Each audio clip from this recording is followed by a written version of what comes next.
ফিরলাম বিরতির পর এবার যে খবরে চোখ রাখবো আসামের খবর। আসামে ফের বড়সড় নাশকতার ছক বানচাল করল সেনাবাহিনী। এবারে শিবসাগরের জনবসতিপূর্ণ এলাকা থেকে উদ্ধার করা হয়েছে শক্তিশালী আইইডি।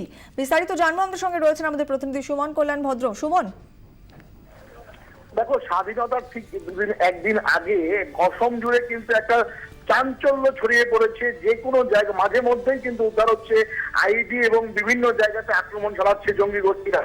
আজকেও কিন্তু ঠিক একই ঘটনা ঘটেছে যে একটা ঘন জনবসতিপূর্ণ এলাকায় শিবসাগরের সেখান থেকে একটা শক্তিশালী আইডি বোমার সন্ধান পেয়েছিল সেনাবাহিনী এবং কিছুক্ষণ আগে যেটা জানা যাচ্ছে যে এই আইডিটাকে তারা সম্পূর্ণভাবে সুরক্ষিত অবস্থায় তারা রেখেছে এবং এটাকে বোম ডিসপোজাল স্কোয়াডও সেখানে এবং এই মুহূর্তে সেটাকে নিষ্ক্রিয় করা যাচ্ছে। এই মুহূর্তে কি নিষ্ক্রিয় করার প্রক্রিয়া শুরু হয়েছে? বোম থেকে কিন্তু নিষ্ক্রিয় করা হয়ে ইতিমধ্যে হয়ে যাচ্ছে। এই মুহূর্তে ওই জায়গায় চাঞ্চল্য যথেষ্ট ছড়িয়ে আছে।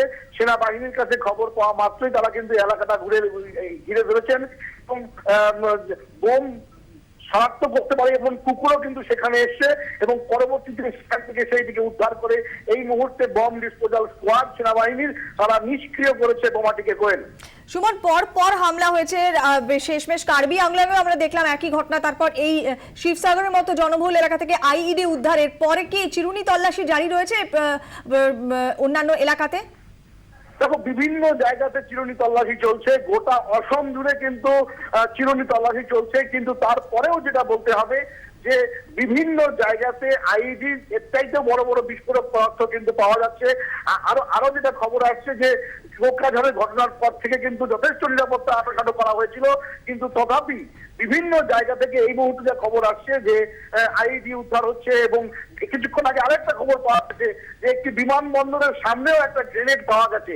ফলে বিভিন্ন জায়গায় এই স্বাধীনতা দিবসের আগে এলেই অসম জুড়ে কিন্তু একটা নাশকতার ছক চালায় বিভিন্ন জঙ্গি গোষ্ঠী। এর মধ্যে উলফা থেকে শুরু করে আরো অন্যান্য সংগঠন রয়েছে। এবারও কিন্তু ঠিক একইভাবে কিন্তু একই রকম পরিস্থিতি চলছে। তবে চিরুনি তল্লাশি এবং অন্যান্য তল্লাশি কিন্তু জারি রেখেছে সেনাবাহিনী। কোয়েল, ধন্যবাদ সুমন। এদিকে আজই এর পাশাপাশি কার্বি আংলাংয়ের সেখানে আজকে ঘটনা ঘটেছে বিস্ফোরণের এবং স্থানীয় একটি পুলিশ ছাউনি লক্ষ্য করে কয়েকজন সন্দেহভাজন জঙ্গি তারা গুলি বৃষ্টি শুরু করে। পুলিশও পাল্টা গুলি চালায়।